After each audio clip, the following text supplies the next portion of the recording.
Over to the book of Galatians, Galatians chapter 2, verse 20. I'd like to join me there.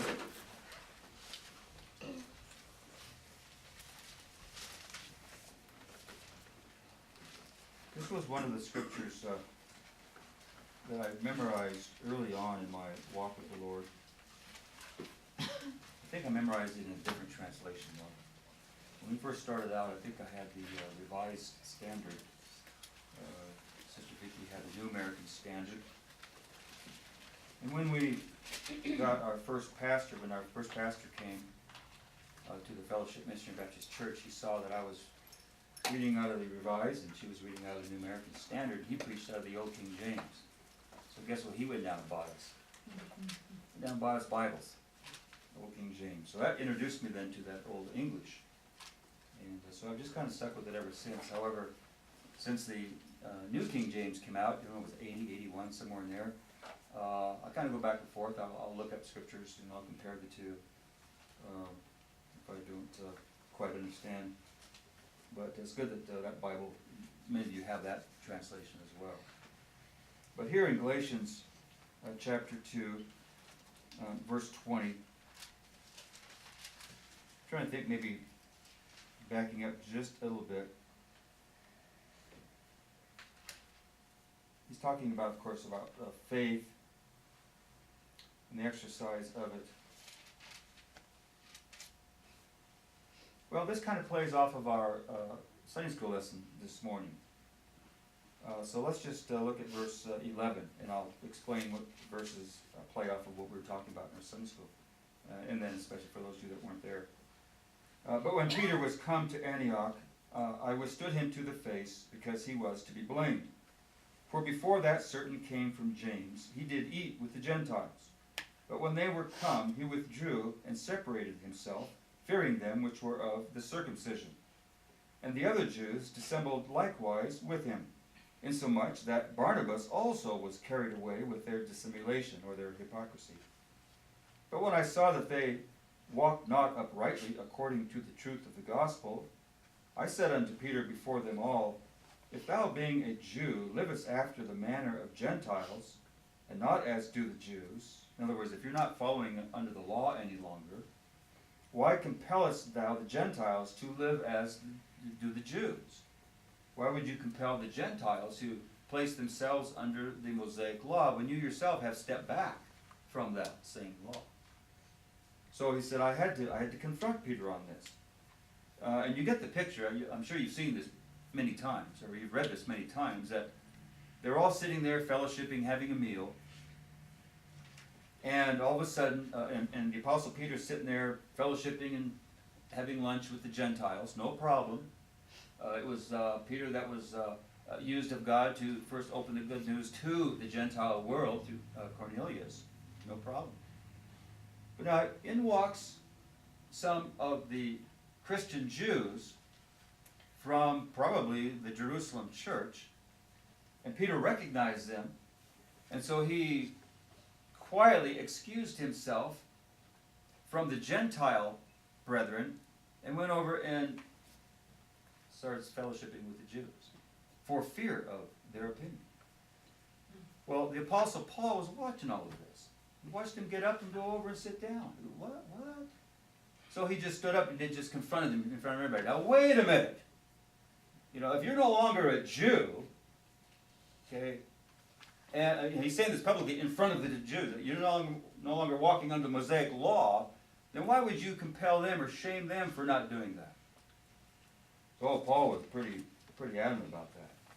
So he's not going to let it go. We who are Jews by nature and not sinners of the Gentiles, knowing that a man is not justified by the works of the law, of course we realize that now, we didn't at the time, but by the faith of Jesus Christ, even we have believed in Jesus Christ, that we might be justified by the faith of Christ, and not by the works of the law. For by the works of the law shall no flesh be justified. Oh, he was given it to him. He was really given to him.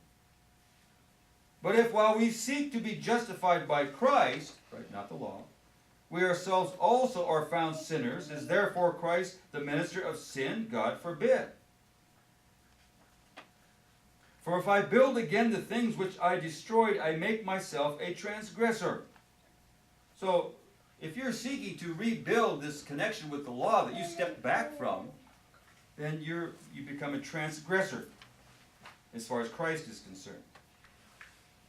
For I, through the law, am dead to the law, that I might live unto God. So he's saying, look, by stepping back from the law, I'm not stepping back from God. In fact, I'm stepping closer to God, because Jesus fulfilled the law, took it out of the way. So here's the verse I want to look at. I am crucified with Christ. Nevertheless, I live. Yet not I, but Christ liveth in me. And the life which I now live in the flesh, I live by the faith of the Son of God, who loved me and gave himself for me. I do not frustrate the grace of God. For if righteousness come by the law, then Christ is dead in vain. If I could be righteous before God in the fullness, there was a certain, now, let's understand that there was a certain righteousness that came with the law. I mean, let's just put that out there. When you as a Jew followed the law as best you could, you brought your sacrifices to the priest and they, on your behalf, offered it. You're being obedient.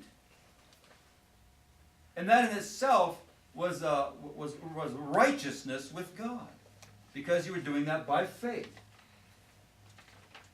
But they took it to the next level, of course, and the faith began to take a back seat, and the work began to take the front seat, and so it was all about just them doing that, and so pride began to enter in. And so he's saying, you know, the Judaizers have taken it to the area that was never meant to be. And so he said it would be frustrating to go back to that, because you've just undone what Jesus came to accomplish. I do not frustrate the grace of God. I do not nullify that grace extended to us. For if righteousness come by the law, then why did Jesus have to come and die? And so he's not excluding all righteousness, just overall in general. If you expect to be righteous at the end of your life by continuing on with a program that God has, I'll use the word abandoned, maybe I shouldn't use that word, fulfilled and completed in his own mind. He has satisfied his own plan by fulfilling the demands of that law through his son Jesus. So if that's what's happened, then why in the world would you want to continue on in the same vein as keeping the law? You're frustrating that grace. And so, but verse 20 says, I am crucified with Christ. Nevertheless, I live. Yet not I, but Christ liveth in me. So he said, Peter, let's get something straight. You, me, all of us here. We have been and we have openly professed a faith in Christ and have become crucified with Christ. But really it's not me who lives. It's Christ who's living within us, motivating us. And I live by the faith of the Son of God, not by the faith of the law. I live by the faith of the Son of God, who loved me and gave himself for me. And so that's what he's saying. So let's keep the priorities intact, not only when you are in certain company. There has to be a consistency. Really what there has to be is a genuineness of the heart. The genuineness of the heart will anchor us in situations. Where's that verse? Jesus is an anchor. Where is that? Is that Hebrews 4? Someone find that. Something about Jesus being an anchor. Or the hope. Something about an anchor. In fact, I preached on that a few times. Certain things that that anchor us. I think it's in Hebrews 4. I'm not sure. Hebrews 6:19. 6:19. Let's see if we got that. Hebrews 6:19. Sounds like it could be. Let's see. 6:19. Yes. which hope we have as an anchor of the soul, both sure and steadfast, and which entereth into that within the veil. Okay? So there is that hope, that faith, that provides an anchor. We don't have to be all over the map anymore. I remember being all over the map, spiritually, I suppose. Maybe not all over the map. I was too young. Saved when I was 17, so I guess I couldn't have been all over the map. But one little bit I did pick up here and there. I remember this, Noah. You'll appreciate this. I remember saying to somebody, I don't remember who, but I remember saying this. I remember thinking this. I remember believing this. Something along this line. We're talking about aliens, okay? I knew you'd like this. We're talking about aliens, okay? And I remember saying to that somebody, well, who's to say that there's not aliens on other planets? I know, Andrew, that probably just rubs you raw, doesn't it? We just came off of a beautiful, wonderful study on creation, Wednesday nights. And how that God formed the earth and made it inhabitable. And every probe that man has sent out to explore some planet or whatever has come back negative as far as sustaining life. And so, what I find interesting is our perception of what an alien might look like. They all have 2 eyes, 2 ears, a mouth, fingers, toes, and they speak English. Right, Philip? Spock, right? Yeah, the ears might be shaped just a little differently, but hey, But they're made in the same fashion as people as we know it. Well, sometimes they'll get gory and dress them up, but anyway. It's one of those weird things that you pick up along the way. But when I began to get into the scriptures, it began to form an anchor. So I could be anchored in the Word and not be all over the place with this philosophy or that, that idea. But I do remember thinking that who's to say? Well, now I believe I know better. And based on, of course, science, I guess, of course, the Word, Isaiah there, just referenced, but also, again, the probes come back and there's just nothing there. There's just nothing out there, which substantiates the fact that the earth was made to be inhabited. But in our philosophy for life, that's what this is. I am crucified with Christ, nevertheless I live it, not I, but Christ liveth in me. And the life which I now live in the flesh, I live by faith. That's my philosophy. Someone said, well, what's your philosophy for life? I live by the faith of Jesus Christ. Okay? That's our philosophy together as a body.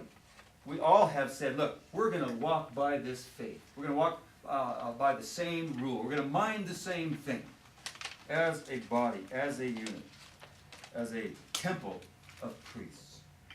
We agree upon the cardinal doctrines. And so really, we've embraced the philosophy, the love of wisdom that the Bible teaches us. A faith, personal faith, a faith developed in our character, a faith is a system of teachings, okay, to follow that model, okay. And we have to trust that God, as He's laid this out for us, knew exactly what He was doing in shifting away from the first model of the Mosaic. Actually, it wasn't even the first model. Abraham would have been the first model by faith.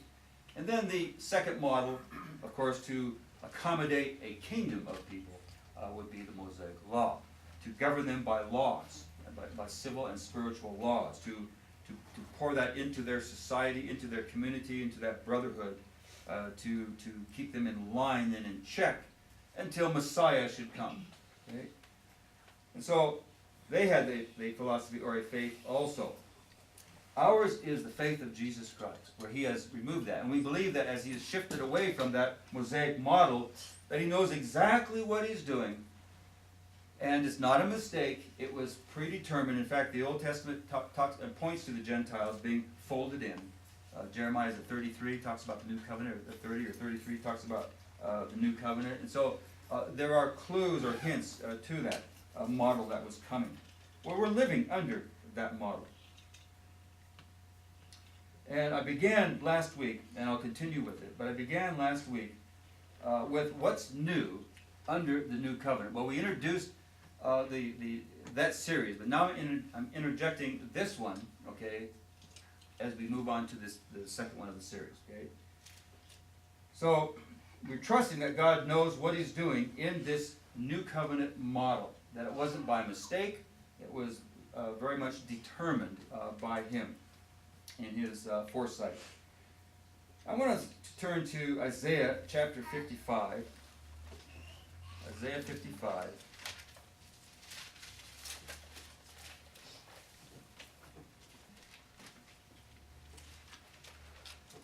And along about, well, my target verse is verse 9, but let's read 1 through 9. And the Old King James says, Ho. What does New King James say? Ho? Okay. Ho, everyone that thirsteth, come ye to the waters, and he that hath no money, come ye, buy, eat. Yea, come, buy wine and milk without money, without price. Wherefore do you spend money for that which is not bread, and your labor for that which satisfieth not? Hearken diligently unto me, and eat ye that which is good, and let your soul delight itself in fatness. Incline your ear, and come unto me. Hear, and your soul shall live. And I will make an everlasting covenant with you, even the sure mercies of David. Behold, I have given him for a witness to the people, a leader and commander to the people.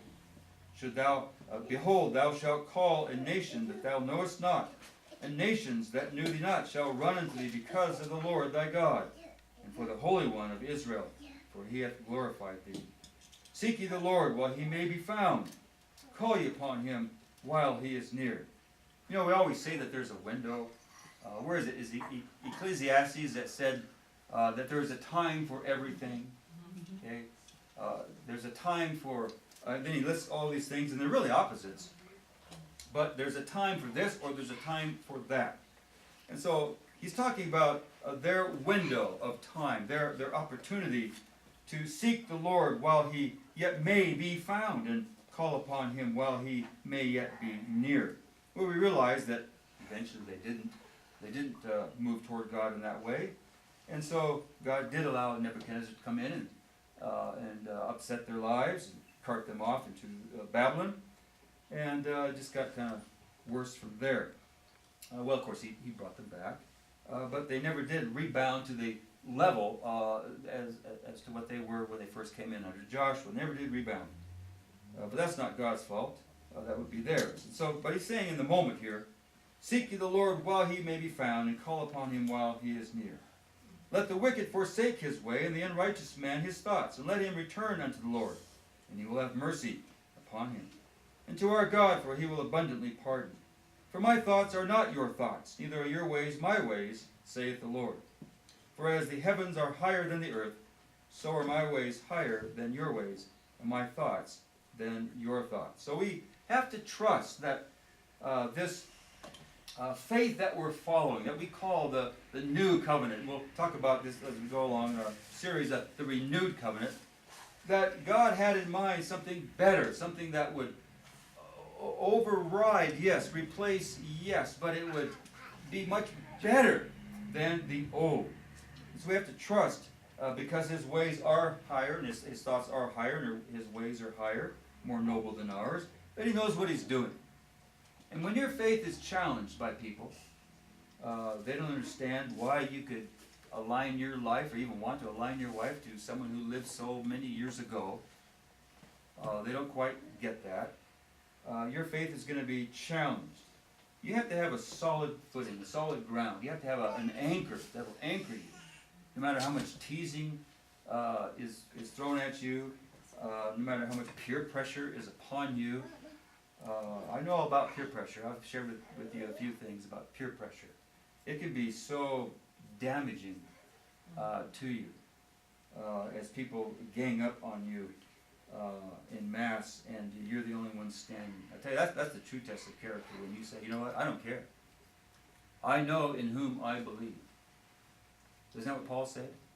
I know I forget the rest of it, but I know in whom I have believed, and am persuaded that he is able it's coming in a little bit ahead of time. That He is which able I've to committed unto him. To keep that what I've to keep that which I have committed unto him against that day. Okay, thank you. It's like a record that the needle gets stuck and you have to push the needle over. Okay, some of you don't understand what I'm talking about, but anyway, but he was committed, and because of that commitment, and because of that anchoring, he challenged Peter, who had a history of waffling. And so he said, Peter, get back over. Basically, Peter, get back over here. Stop showing disrespect to my brethren and your brethren. Okay. And so it waffled a little bit there. So even the Apostle Peter, later on, I think it was first or second epistle, said, Paul's teachings are kind of hard to understand sometimes, they're hard to accept, but he respected him and he loved him for it. But because his thoughts are higher and his ways are higher than ours, we have to just throw ourselves at him and say, I want the best, and there's nowhere else I can find it but here. Okay? And so I think that you guys have come to that conclusion, that you want the best. And you realize that as the scriptures are unfolded, as Vicki and I did, especially with the Downey Church, but all along our journey from the first church, that we could understand and recognize when truth was being spoken. And even if we didn't understand all of it, we had a confidence that it was being, even though we didn't understand all of it. And so, and a lot of stuff has to happen in order for that to develop. But faith philosophy in the new covenant. Trust God first and then pour ourselves into him. Proverbs 3. Let's turn over there. Proverbs 3.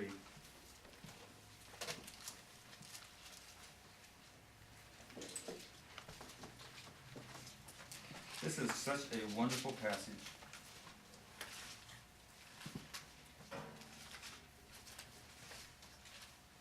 And I have here 5 through 12, but let's just start at the beginning here, and then we'll go at least to 12, unless I see something else there. My son, forget not my law, but let thine heart keep my commandments. For length of days, and long life, and peace shall they add to thee. Let not mercy and truth forsake thee. Bind them about thy neck. Write them upon the table of thine heart. So shalt thou find favor and good understanding in the sight of God and man. I notice an order here. Verse 3 provides for verse 4. Verse 3 must come before verse 4. The words. Okay? In other words, it's on that person to advance toward these things, to make conscientious decisions, to bind the word of God to the heart. Then you will find that favor and good understanding in the sight of God and man. Trust in the Lord with all thine heart, and lean not unto thine own understanding, like there's aliens on other planets. Okay? In all thy ways acknowledge him, and he shall direct thy paths. Again, certain order. In all thy ways, you first acknowledge him. You first trust that he knows what he's doing. And then he will be right there to direct your path. Because he certainly doesn't want you to get off of that path. He wants you to follow these ways. And so you don't think he's going to help you in every step of the way to do that? And even when we get off the path a little bit, you don't think he's going to be right there to bring you right back? Sure he is. If we let him. In all thy ways acknowledge him, and he shall direct thy path. Be not wise in thy own eyes. Fear the Lord, and depart from evil. So it does take some, effort on our part. It shall be health to thy navel, and marrow to thy bones. Honor the Lord with thy substance, and with the first fruits of all thine increase. So shall thy barns be filled with plenty, and thy presses shall burst out with new wine. My son, despise not the chastening of the Lord, neither be weary of his correction. For whom the Lord loveth, he correcteth, even as the father the son, in whom he delighteth. Happy is the man that findeth wisdom, and the man that getteth understanding. For the merchandise of it is better than the merchandise of silver, and the gain thereof than fine gold. She is more precious than rubies, and all the things that thou canst desire not to be compared to her. All right, so I went past verse 12. But this passage has so much packed into it. It's what God wants us to do, expects from us. and then the promises of what he'll do in return. So we see the in and outs of a working relationship with God and his people. And so I love Proverbs 3. It's beautiful. But it is a trust that he will make good on these promises. What if I do my part? Is God? Sure he is. Put him to the test. Doesn't the Bible challenge us to put God to the test? Test me, prove me. If I pour out open the windows of heaven, just pour blessings down upon you. There in Malachi 3. And so we need to trust God in all of these things. Yes, and even in the new covenant that he has established. Motivation. How many know what motivation is? Motivation comes from a word that means move, to move. Okay? Motion, to move. Something that keeps me going. Okay, well, what keeps me going is a constant reminder of the philosophy that I say I have embraced. Of the philosophy that I say has anchored my life. Okay, what keeps me going, what keeps me moving in the direction of God is that I have come to really believe this word. I'm not, it's not just being worn like a jacket, right? Just take this jacket off. Okay, well, did I iron this thing? Phil got me this shirt. First time wearing it. Looks pretty good, doesn't it? Yeah. Looks really good.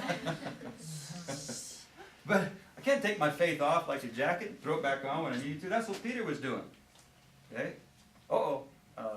Judaizers are coming. Better take this. I love Gentiles' jacket off. Okay? Put it back on when they leave. We just can't do that. Not when we're soaked in this philosophy. When we've been soaked, dipped, and baptized into this tray called the faith. We're drenched in it. And then we come back out and it's just dripping, but we're soaked with it now. Okay? It's hard to then just walk away. Okay? So that's what he's talking about. I'm motivated to keep going because of the philosophy that I have embraced. The problem with the Hebrew Christians and the problem with the law was that it bred this, this loyalty or this adherence to law keeping. It was hard to break away from that. They say that if you get a child early enough and you teach him early enough that there's a good chance he'll be loyal to what you packed into that small brain, and he'll hang on to that. That'll be his default mechanism. That's what he'll live with. He'll live by. And that's Catholics. That's why there's a lot of Catholics that are just so, they may not go anywhere, but to get them to, think in a different way, it's pretty tough because they got to him early. Now, there's nothing wrong with getting to him early if you get to him with the truth. Okay? You guys were gotten to early with the truth. Okay? And so you guys are getting the truth early. That's important. Okay? You got to it early. Okay? It's important. Train up a child in the way he shall go. And when he is old, he will not depart from it. Okay? That's not, the training is not the jacket on and off. Training that becomes your default mode.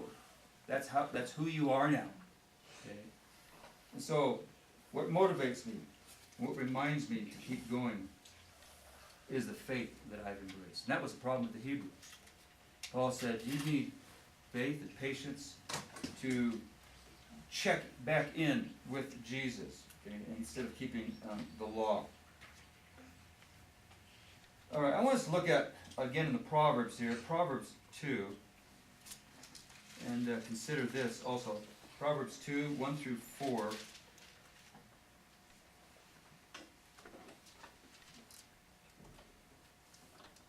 My son, if thou wilt receive my words and hide my commandments with thee, and I have a note here that the New King James says treasure. Treasure my commandments, is that correct? Okay. So if you hide them or treasure them, so that thou incline thine ear unto wisdom, and apply thine heart to understanding. Notice the involvement. This isn't going to just brush along you and it happens. It just kind of brushes your leg in passing. This is going to take us going out of our way to embrace this. Inclining our ear, that means stop inclining it in other areas and start inclining it in one direction. And apply thine heart to understanding, that means stop applying it in every which other direction, but start applying it to understanding. Yea, I want you to get the intensity here. Yea, if thou criest after knowledge, and lifteth up thy voice for understanding. You're shouting, Lord, give me understanding. It's intense. If thou seekest her as silver, as much as a person would seek for silver, and search for her as for hidden treasures. You put everything on hold and go look for it as someone who might look for a hidden treasure. That's devotion. That's intense. Okay? That's intentional. So that's what we're talking about. Then shalt thou understand the fear of the Lord and find the knowledge of God. And so, some things must come first. So we talk about embracing this faith, this covenant, and the word, the truth that comes with it. It's got to be wholeheartedly with one sole purpose, finding it. Going after it, finding it, and then when we think we've found it, holding on to it. And that's why Paul told Timothy, because he realized that some hadn't. Some weren't holding on to it. So he says, you hold on to eternal life, quality life. You've got to hold on to it.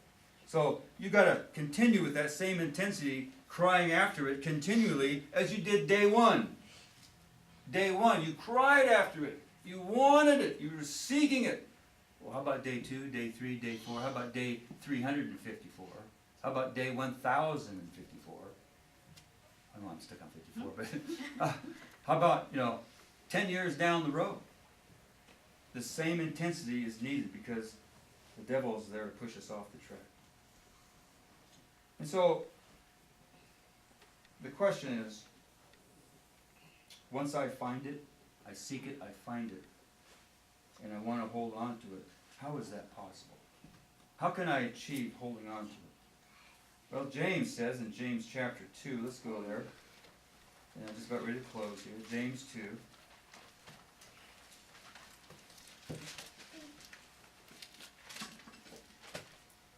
(17 and 18). And he's talking about faith, isn't he? Verse 14, what does it profit, my brethren, though a man say he has faith, says he has a philosophy, and has not works, doesn't demonstrate that philosophy, can faith save him? Can that level of faith, that incomplete element of faith, actually in the end deliver him? If a brother or sister be naked, destitute of daily food, and one of you say unto them, depart in peace, be you warmed and filled, notwithstanding you give them not those things which are needful to the body, what does it profit? See, the Jews always thought in concrete terms. They weren't about abstract. They had to, even in their teachings, it had to be attached to something concrete.